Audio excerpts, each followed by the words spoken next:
کہ مرنے سے پہلے ہم سب کر لے اس پہ غور. کتابوں کا خدا اور ہے، بابوں کا خدا اور. کہنے کو تو تھی سب کا اسلام ہے، لیکن کتابوں کا جہاں اور ہے، بابوں کا جہاں اور. اسٹیبلشمنٹ ظاہر ہے پاکستان بنتے ہی ڈومیننٹ تھی. جنرل گریسی نے محمد علی جناح کی بات نہیں مانی تھی، باقیوں کی کیا اوقات ہے مجھے بتائیں. تو وقت کے ساتھ ساتھ مضبوط ہو گئے. اصل جو کینسر آپ کو لگا ہے وہ ماشاء اللہ ہے صدر ایوب کا. اس کے بعد سے فوج کو نظر آیا کہ ہم مضبوطی سے یہاں پہ معاملات چلا سکتے ہیں. تو حجاج ابن یوسف کا ایک قول ہے کہ جو ہاتھ تمہاری گردن کی طرف بڑھے اسے کاٹ دو، اگر کاٹ نہیں سکتے تو چوم لو. تو ہماری مذہبی جماعتوں نے چوم لیا، انہیں پتا ہم نہیں کاٹ سکتے، تو یہ وجہ تھی. بہرحال میں بھی سمجھتا ہوں کہ اگر وہ مذہبی جماعتیں اسٹریٹ پاور کے ذریعے کھڑی رہتی تو بھی شاید کوئی کامیابی حاصل نہ ہوتی، کیونکہ جس کے ہاتھ میں بندوق ہے نا وہ طاقتور ہے. پاکستان میں ان کی ڈومیننسی ہے، اس سے مزید فساد کھڑا ہونا تھا. میں پولیٹیکل سٹرگل میں بلیو کرتا ہوں. پولیٹیکل سٹرگل ہونی چاہیے تھی، بجائے یہ کہ مذہبی جماعتیں اسٹیبلشمنٹ کا اعلی کار بن کے نواز شریف اور بے نظیر کی حکومت گراتے ہیں اور یہ آپس میں بھی ایک دوسرے کی حکومتیں گراتے ہیں. اس وقت charter of democracy, charter of economy لکھا جاتا تو ملک کی صورتحال آج ایسی نہ ہوتی. میں آج بھی یہ کہتا ہوں کہ عمران خان صاحب اپنی پاپولیرٹی کو سائڈ پہ رکھیں اور ایگری کریں دوسری جماعتوں کے ساتھ. چارٹر آف ڈیموکریسی اور چارٹر آف اکانومی لکھیں. اگر آپ نے اسٹیبلشمنٹ کی انوالومنٹ ہماری پالیٹکس میں کم کرنی ہے تو ساری کی ساری مذہبی جماعتوں کو، پولیٹیکل جماعتوں کو ایک جگہ جمع ہونا ہوگا. اگر یہ ساری ایک جگہ جمع نہیں ہوں گی اور ڈومیننٹ ان میں سے کوئی ایسی جماعت ہے جو جا کے اسٹیبلشمنٹ کی بی ٹیم بن جائے گی، تو پھر یہ دوبارہ سے یہ سرکل اس طریقے سے چلتا رہے گا. تو اس وقت جو لوگ سمجھتے ہیں کہ ہم مظلوم ہیں، تو ٹھیک ہے، سسٹم کو آگے بڑھانے کے لیے سسٹم کے ساتھ چلیں اور اپنی باری کا انتظار کریں. یہ ایک دن میں مسئلہ حل ہونے والا نہیں ہے. یہاں سنی شیعہ فسادات ہوئے ہیں، 30 سے 40 ہزار شیعہ قتل ہوئے ہیں اسٹیبلشمنٹ کی ناک کے نیچے. ضیاء الحق نے سپورٹ کیا ان جہادی تنظیموں کو جنہوں نے شیعہ کا قتل عام کیا، اسی لیے شیعہ اتنی نفرت کرتے ہیں.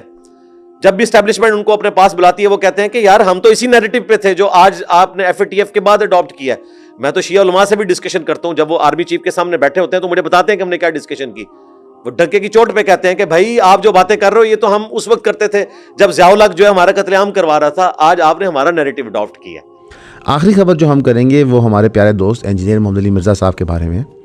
انجینئر محمد علی مرزا صاحب کو ایک پبلک آرڈر کے تحت ایم پی او کے تحت اریسٹ کیا گیا تھا. اریسٹ کر کے ان کو جیل میں ڈالا گیا، پھر ان پہ 295 سی لگا دیا گیا اور یہ سب کچھ کو تقویت دی سی آئی آئی نے. اب سی آئی آئی کیا ہے؟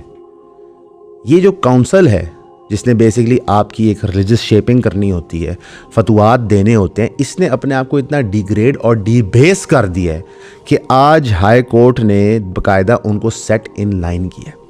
اسلام آباد ہائی کورٹ نے کہا کہ سی آئی اے کا اوپینین کسی بھی انویسٹیگیشن، کورٹ پروسیڈنگ یا آفیشیل ایکشن میں استعمال نہیں ہو سکتا جب تک کہ پریزیڈنٹ، گورنر یا پارلیمنٹ سیک نہ کرے. یعنی انہوں نے سی آئی اے کا کہ آپ کی یہ لیول ہے جس پہ آپ نے کام کرنا ہے. یہ بولڈ سی I I bold and beautiful ہوئی تھی نا، جو ابھی ایشو کر دی فتوے جو کمپلیٹ اٹر نانسنس تھے اسپیشلی انجینئر صاحب کے معاملے میں، تو اس کو اسلام آباد ہائی کورٹ نے چیک میں لیا ہے.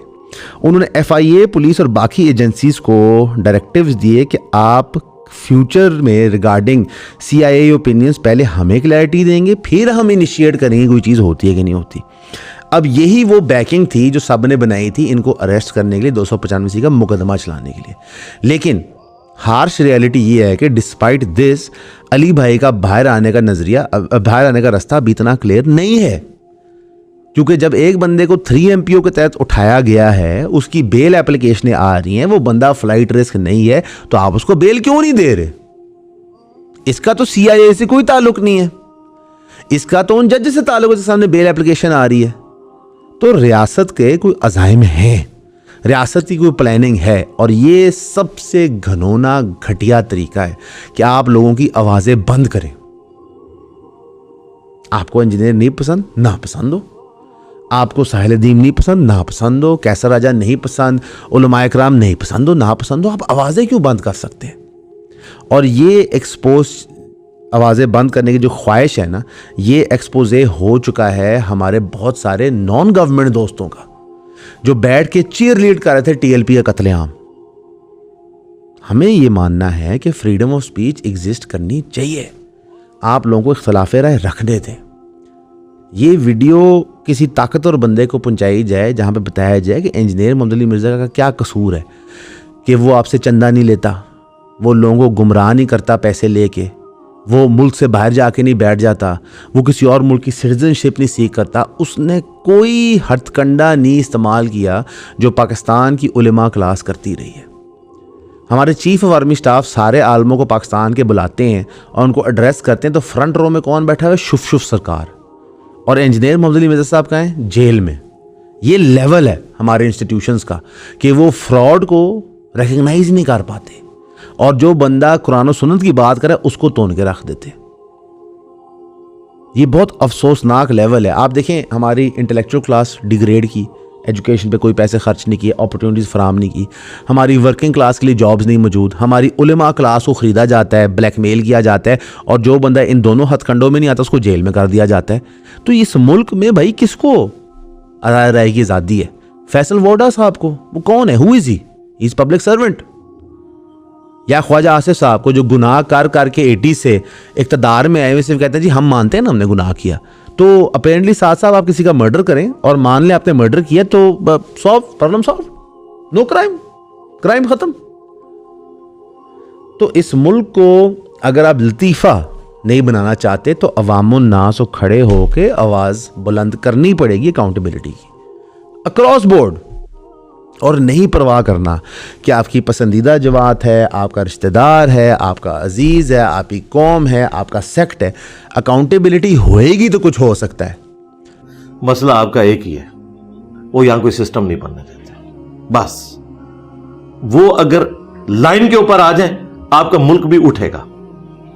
وہ خود کام کر نہیں سکتے, کوئی کرنے کی کوشش کرتا ہے اسے کرنے نہیں دیتے, اور پھر کہتے ہیں دیکھو یہ لوگ فیل ہو گئے.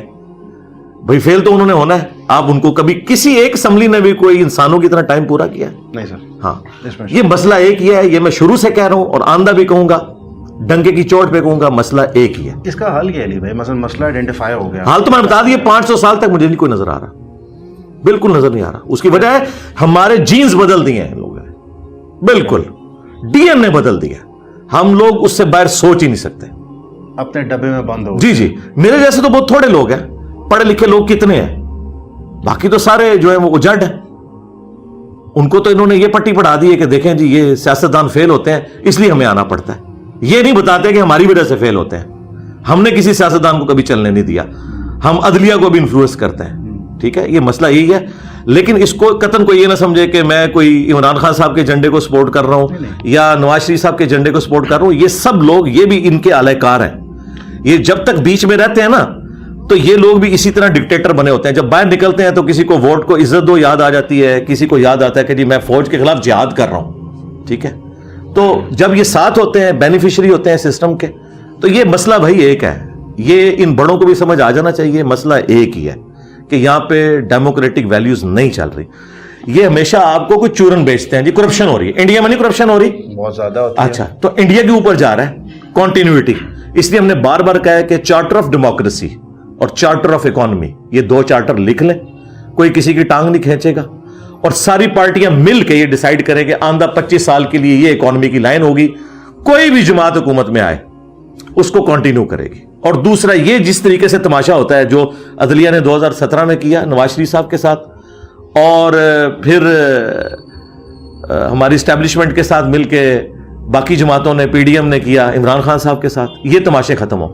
تو میں آسمہ جہانگیر صاحبہ کی بات کروں گا. انہوں نے بڑی اچھی بات کی تھی کہ ہمارے ملک میں ہمیشہ ڈیموکریسی کا پودا اکھاڑا جاتا ہے ہر دوسرے دن, اور کہتے ہیں یہ بڑا نہیں ہو رہا. تو بھائی اس کے بعد دوبارہ اس کو کریں گے تو پھر ٹی ناٹ سٹارٹ دوبارہ سے ہو جاتا ہے. ہمارا ٹی ناٹ کے اوپر سب کچھ کھڑا ہوا ہے, اور اگر ابھی بھی ہم یہ چیزیں نہیں سیکھیں گے نا تو یہ اسی طریقے سے چلتا رہے گا. میں نے آپ کو بڑی ایمانداری سے اپنی رائے بتائی ہے. میں پوری ایمانداری کے ساتھ اور برین اسٹارمنگ کے بعد رزلٹ پہ پہنچوں کہ پاکستان کا کوئی علاج نہیں ہے جب تک یہ لوگ اپنا قبلہ درست نہیں کرتے. یعنی کہ 500 سال کے لیے قبلہ درست کیے بغیر 500 سال بعد بھی نہیں ہونا. بات یہ جب آپ سٹارٹ ہی نہیں لیں گے, ہم نے سٹارٹ کہاں لیا ہے. دوسری بات, 2 وقت کی روٹی ہمارے لیے مشکل ہوئی ہے, یہاں انقلاب کہاں سے آئے گا.